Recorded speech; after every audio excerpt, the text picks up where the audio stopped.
नमस्कार साथियों, DSSB TGT का नोटिफिकेशन जारी हुआ है जिसमें 5346 पदों पर वैकेंसी है, जिसमें SST की वैकेंसी आपको लगभग 402 पदों पर देखने को मिलेगी। अब इसमें अभ्यर्थियों का एक प्रश्न है कि सर हम अप्लाई कर पाएंगे या ना कर पाएंगे, या हमारा कॉम्बिनेशन क्या रहेगा। इसके बारे में हम SST के बारे में भी बात करेंगे। तो सबसे पहले बात कर लेते हैं नोटिफिकेशन जो जारी हुआ है। 5346 पद हैं जिसमें अलग अलग पदों पर वैकेंसी है, जिसमें आवेदन जो है 9 अक्टूबर से लेकर के 7 नवंबर तक आप कर सकते हैं। 7 नवंबर तक आपकी सारी योग्यताएं कंप्लीट होना चाहिए, अर्थात आपकी उम्र 30 साल से अधिक नहीं होनी चाहिए। बाकी आपको जो है सीटेट पेपर 2 होना चाहिए और आप बीएड जो है आप क्वालिफाई होने चाहिए। 7 नवंबर तक आपके पास सर्टिफिकेट होना चाहिए। अपेयरिंग वाले इसमें अप्लाई नहीं कर पाएंगे। उसके बाद जो है आपकी शुल्क जो है 100 रुपये लगने वाला है। बाकी SC ST PH के लिए कोई शुल्क नहीं लगने वाला है। अधिकतम उम्र जो है मैक्सिमम उम्र 30 साल हमने बता ही दिया। जिसमें आप देखोगे जो वैकेंसी है अलग अलग पदों पर है। सबसे ज्यादा वैकेंसी आपको नेचुरल साइंस में मिलेगी और सबसे कम वैकेंसी स्पेशल एजुकेशन टीचर में मिलने वाली है। अब ये देखो इसमें यहाँ पर SST की बात करने वाले हैं, तो SST के पद जो होंगे 402 पद रहने वाले हैं। जिसमें वह कौन अप्लाई कर पाएगा, तो सबसे पहले बात कर लेते हैं अप्लाई कौन कर पाएगा। तो आपके पास ग्रेजुएशन होना चाहिए प्लस बीएड होना चाहिए, आपके पास सीटेट सर्टिफिकेट पेपर 2 होना चाहिए। और जो लोग जिन्होंने सीटेट नहीं पास किया है या मतलब अदर स्टेट से कोई टेट वगैरह पास किया तो एलिजिबल नहीं होगा, बस इतना याद रखिएगा। उसके बाद अगर बात कर लेते हैं क्या सर इसमें जो कॉम्बिनेशन क्या होगा, एक कॉम्बिनेशन बात करते हैं कि बीए किया है सर हमने, BSc किया है या बीकॉम किया है। ये तो पता है कि सर BA BSc बीकॉम किया है और उसके बाद हमने बीएड किया है। तो इसमें एक क्वेश्चन और है कि सर 50% होना चाहिए। तो आपने BA BSc बीकॉम या MA MSc MCOM किया है, तो दोनों में से अगर आप में 50% से अधिक मार्क्स हैं तो आप अप्लाई कर पाओगे। ऐसा नहीं कि आपके ग्रेजुएशन में कम मार्क्स हैं तो आपके जो हायर में मार्क्स हैं तो उस आधार पर भी आप 50% से अधिक है तो अप्लाई कर पाओगे। अब यहाँ एक प्रश्न है कि सर कॉम्बिनेशन क्या होगा।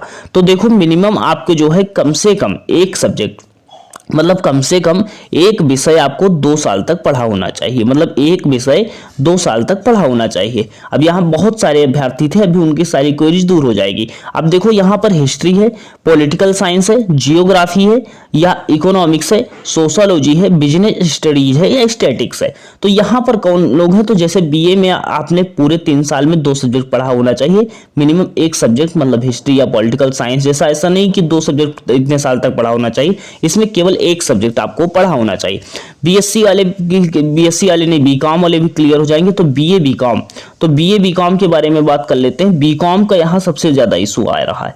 तो बीकॉम का क्या इशू आ रहा है, बीकॉम में क्या है कि अधिकांशतः जैसे अवध यूनिवर्सिटी हुआ, तो अवध यूनिवर्सिटी में क्या होता है हर साल नए नए सब्जेक्ट पढ़े जाते हैं। बीकॉम में क्या होता है हर साल नए नए सब्जेक्ट पढ़े जाते हैं, कि मतलब वो 18 या 19 जो होते हैं बीकॉम वाले पढ़ते ही हैं। जिसके बारे में हमने पता करने का भी प्रयास किया, लगभग 19 सब्जेक्ट में देखोगे तो वहां पर है स्टैटिक्स भी मिल जाएगा, बिजनेस स्टडीज भी मिल जाएगा, बिजनेस इकोनॉमिक्स भी मिल जाएगा। तो यहाँ सबसे ज्यादा इशू बीकॉम वाले अभ्यर्थियों के पास आ रहा है। और अभ्यर्थी सभी लोग टीचर तो बता रहे हैं कि अप्लाई कर पाओगे, लेकिन अभ्यर्थियों की जो मेन प्रॉब्लम है उसको नहीं सॉल्व कर पाए। तो हमने देखा, सारी चीजों को समझा, फिर हमने बताने का प्रयास किया। अब देखो यहाँ पर एक बीकॉम वाले अभ्यर्थी सुन लो ध्यान से कि अप्लाई कर पाओगे, क्योंकि सबका इशू तो क्लियर है कि वो अप्लाई कर पाओगे। BA वाले कर पाएंगे, BSc वाले अपने सब्जेक्ट में कर पाएंगे। यहाँ केवल BA और बीकॉम का इशू है। अगर आप बीकॉम के अभ्यर्थी हो तो आपने बीकॉम किया हो या MCOM किया हो, अगर उसने इन सब में से एक सब्जेक्ट 2 साल तक पढ़ा है तो आप अप्लाई कर पाओगे।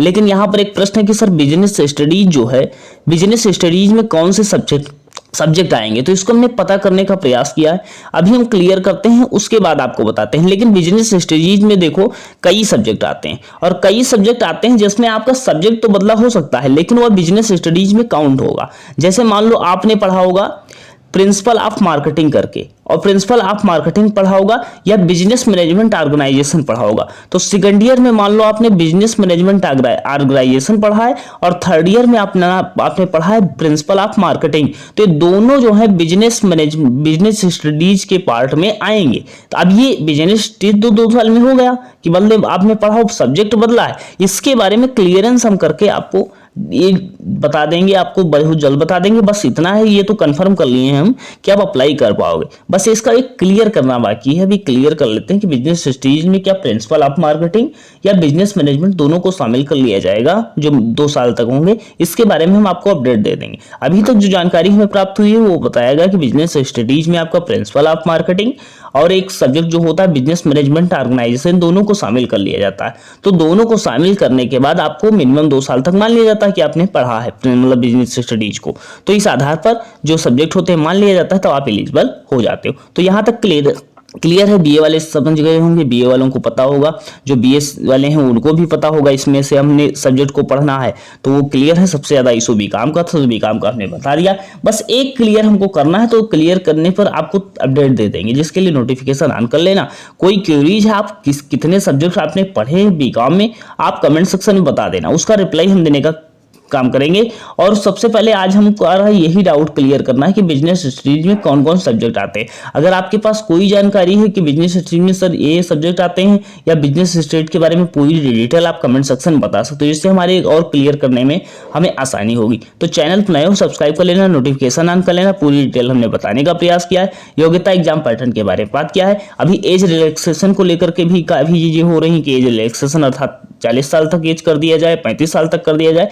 और दिल्ली के जो लोग होंगे, यहाँ पर एक प्रश्न था कि सर जो अदर स्टेट से अप्लाई करेंगे तो क्या वो ओबीसी या एससी एसटी में काउंट होंगे? तो अदर स्टेट वाले जितने होंगे, जैसे कहने का मतलब अदर स्टेट क्या, दिल्ली से बाहर वाले जितने लोग होंगे, तो दिल्ली से बाहर वाले जितने लोग होंगे सब जनरल में काउंट होंगे। और जनरल में जब काउंट होंगे तो सीटेट मार्क्स आपका 90 से अधिक होना चाहिए। सीटेट मार्क्स कितना होना चाहिए? 90 से अधिक होना चाहिए। तो ये क्लियर हो गया होगा। कोई भी डाउट है पूछ लेना, आपको रिप्लाई करने का काम करेंगे। बाकी और भी डिटेल है जिस सब्जेक्ट के बारे में चाहते हो वीडियो बनाने का काम करेंगे। मिलते हैं नेक्स्ट सेशन में। धन्यवाद।